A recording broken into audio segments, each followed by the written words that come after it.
Good afternoon. Thanks for coming, everyone. My name is Patricia Chavez, and today we're going to talk about our country, Venezuela. Venezuela is a beautiful place located on the northern coast of South America. And Venezuela has 23 states and over 31 million people across its breathtaking landscape. Additionally, Venezuelan culture is diverse and complex, influenced by African, European, and Indian traditions. To continue, Elsie is going to talk about beautiful places in Venezuela. Thanks. Good afternoon. My name is Elsie. I'm from Venezuela too. I'm going to talk about more about the tourism in Venezuela. In Venezuela, we have beautiful places. As we can see, we have Morgoy National Park, Médanos de Codo, Mochila National Park, Margarita Island, Mount Roraima, Merida Cable Car, Choronis, Los Roques, Los Llanos, and Angel Fall. Let's talk about the top 3 most popular places that we can go and visit there. Well, in the first one, we have Merida Cable Car. This is Merida is a city that we can find cold weather.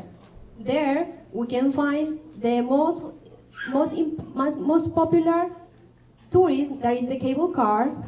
This is the highest and the longest cable car in the world. It have like 8 miles long and is sort about 5,000.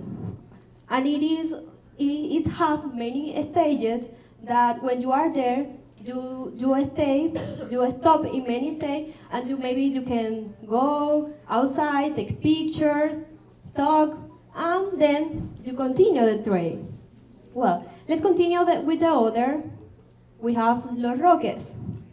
As you can see, Los Roques is a beautiful place. We can find there beautiful beaches. The water is warm, crystalline. It is a park that was created by the government of Venezuela in 1972. And they create that park because they want to protect the ecosystem. It is a beautiful place that you can go one day. And the last one, we have the Angel Fall, that is the most important tourism in Venezuela. It is the waterfall, the highest waterfall in the world. It is about 972 meters tall. There, it is located in a forest that you can go by plane. You can go by plane. You have to go by car. There, this Angel Fall has inspired many movies in Hollywood. One of them is the Point Break that was artist by this Venezuelan person that is very famous, Edgar Ramirez. Maybe all of you can know him. It's very popular. Well, I hope one day you can visit up and enjoy these places. Thank you for your time. I'm going to leave with Wilson.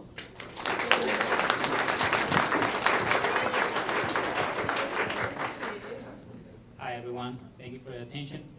I just want to talk a little bit about the crisis that's going on in Venezuela right now, because many people are not aware of this situation. Venezuela has the largest oil reserve in the entire world. Oil is 95% of Venezuelan exports, so we depend a lot on what is oil for our economy. Because in 2014, Venezuela, the price of the oil went down, Venezuela has a collapse in the economy. Now, in this graph, we can kind of explain very quick the effect that fall had in our economy. when you see these, the green bars represent what the price of the oil was, right? And for many years, we have a really high price. And but in 2014, we had 2015, the price went down for many different factors, and then the inflation just went up. All right. Of course, there is more factors that play into this, but it's just kind of the main idea of what's going on. Now, that happened because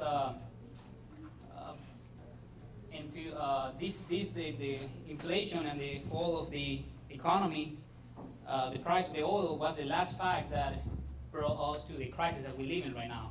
The main fact was that the government regulated prices, and then we had a shortage, and we had a deficit in many items for us to get. That's why you see many lines in Venezuela. The government was paying for the deficit, but when the oil price went down, the economy, they couldn't afford it. That's why we are in crisis right now. Now, to give you kind of a clue what's going on as well, the black market says, the government says that the price of the dollar is for every 10 bolivars, which is it's like saying like a dollar in here. It's like the money that we use in our country, bolivars, or you can say bolivars. 10 bolivars is equal to $1. Now, that's what the government says, but the reality is that our system or our economy is following what is called the black market. And in the black market, every dollar is 50,000 bolivars, which is, to give you another idea, it's not represented here, but the minimum wage in Venezuela is around, if I'm not mistaken, it's 177,000 bolivars, which is equal to kind of $3 and probably close to probably three and a half, close to 4. So the difference is really big because most of our stuff are imported from other countries, including the United States, and we have to pay $3 for any item. And imagine that you have to pay the whole minimum wage of 1 month to get only one item. Now, as a result, this is what is happening.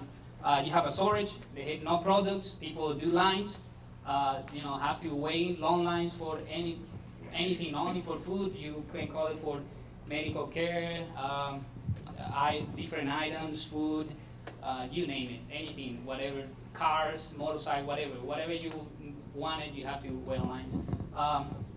Now, a Big Mac cost is a monthly wage. That's kind of example that I told you before. So if you're gonna buy a Big Mac, then you just have to pretty much give the whole pay of 1 month, right? 75% of the population, as a result, has lost as an average of 19 pounds. People spend all day waiting on lines. That's one of the reasons that I moved, because I didn't like to wait for anything, and so it was very stressful. People spend all day. Oh, it does. That's what you said. And one of the issues too is the crime, and especially kidnapping has increased, and it's one of the biggest issues over there. Now, because of all this situation that what's going on, people really start like awakening, and they start protesting Venezuela, and probably some of you watched some news about it like 2-3 months ago. So this kind of on the picture of what happened, and so that's the situation right now over there. Now, there is ways that you can always help with this situation. One of the ways is like you can educate yourself about this crisis, because the truth is not many people know what's going on over there. They barely know, kinda, and sometimes it's good to educate yourself. Raise awareness by checking links. You can help others to know what's going on in Venezuela. It's kind of cool when people understand what your country is going through. To help out. Donate. You also can donate to organizations like Cuatro por Venezuela. This is an organization, if I'm not mistaken, in Houston. This organization helps to gather together medical items, hygiene items that is lacking in Venezuela, and they ship pretty much to Venezuela and give it to poor people. Also, you can support Venezuelan owning business like Patacon, and who actually is providing most of the food right now today that you're gonna test out later. And now I wanna lead you with Ricardo, who is gonna talk about more delicious food, right? Thank you.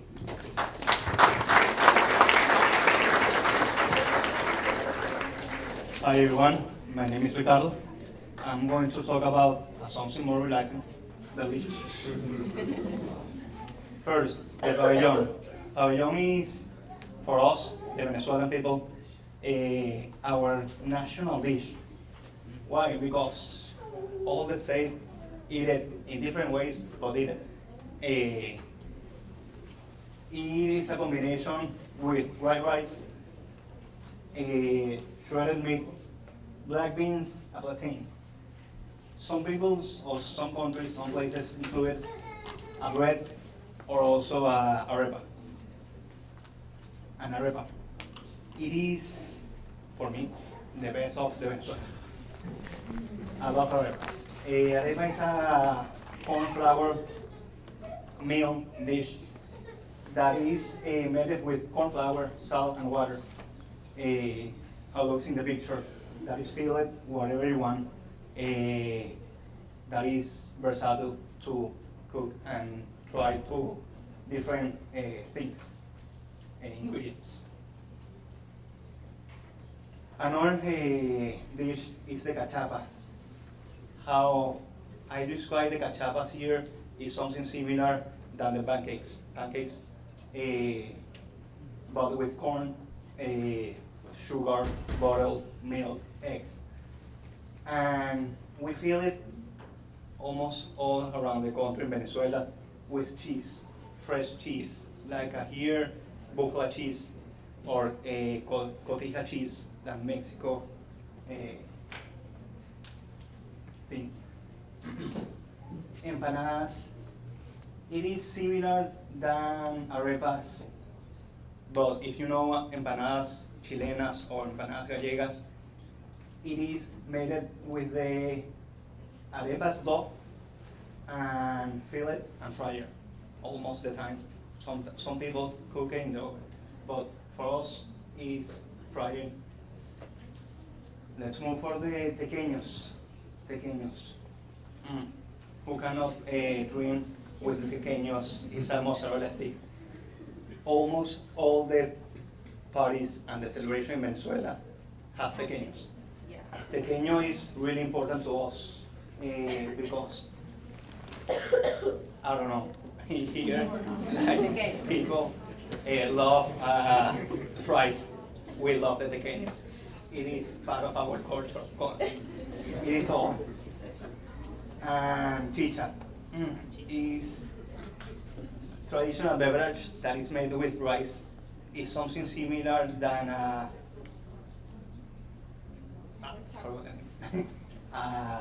smoothie or a smoothie, but with rice, condensed milk, canela, cinnamon, sorry, and a lot of sugar.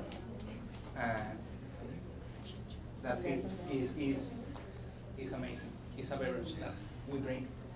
Let's move to Danny Narvaez. He's going to talk about more food.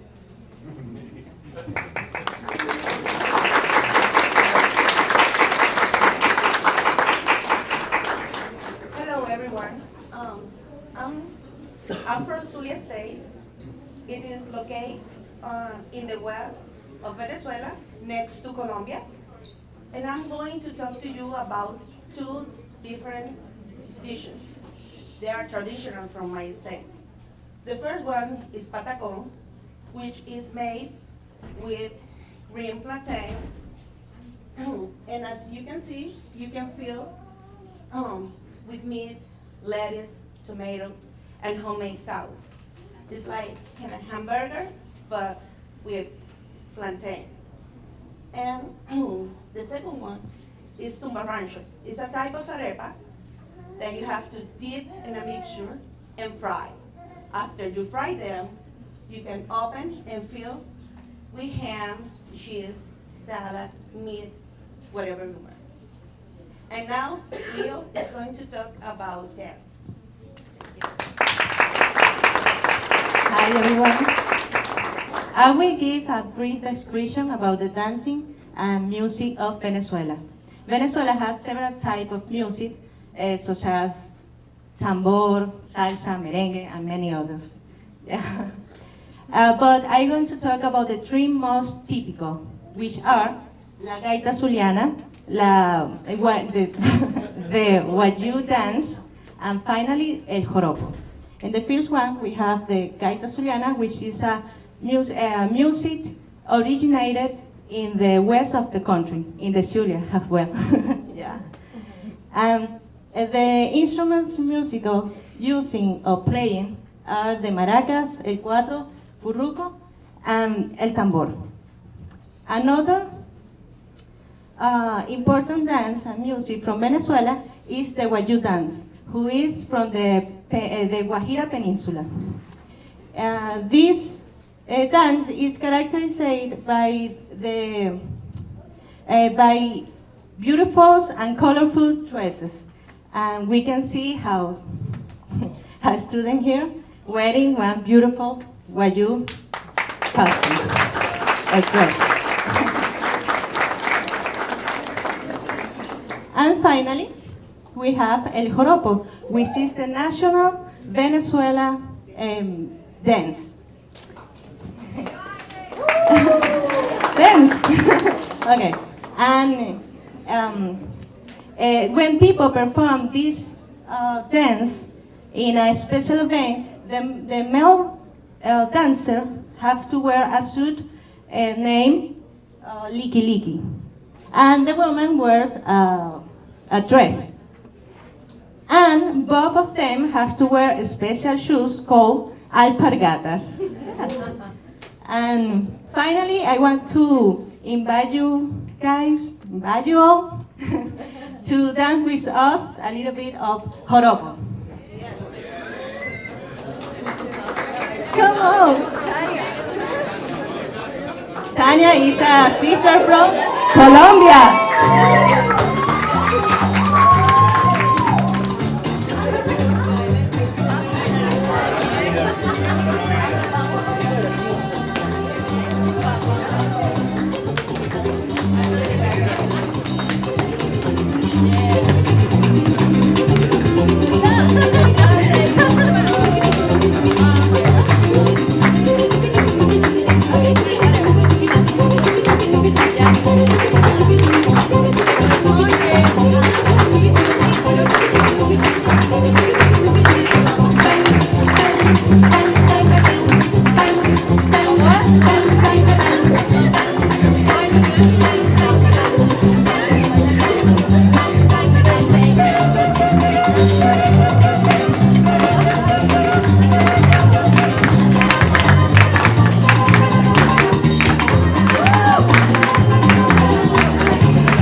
All right, everybody, let's eat. Buen provecho.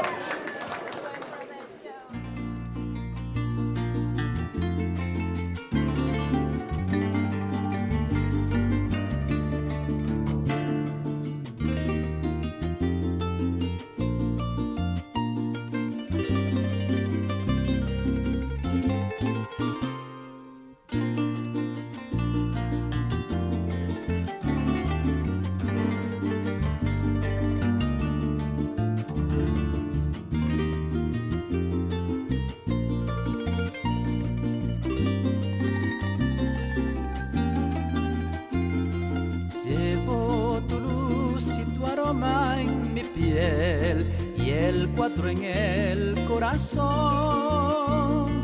Llevo en mi sangre la espuma del mar y tu horizonte en mis ojos. No envidio el vuelo ni el nido al turpial. Soy como el viento en la mies. Siento el Caribe como una mujer. Soy así, ¿qué voy a hacer? Soy desierto, selva, nieve y volcán, y el andar de una estela, del rumor del llano en una canción que me desvela. La mujer que quiero tiene que ser corazón, fuego y espuela, con la piel tostada como una flor de Venezuela.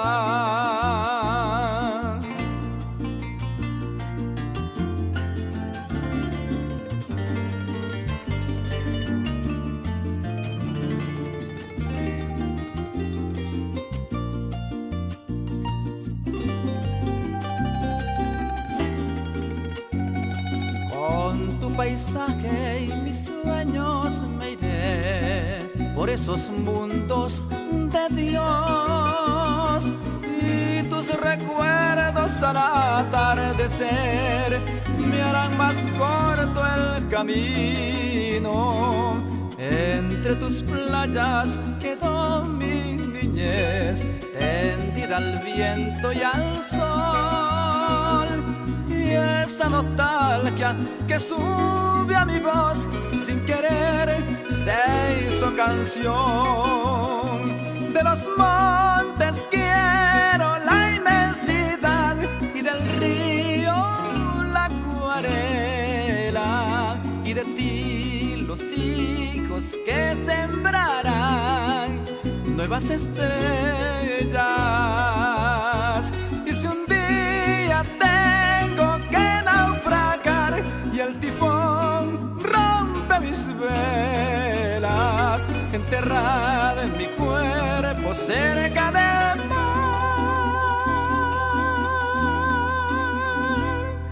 en Venezuela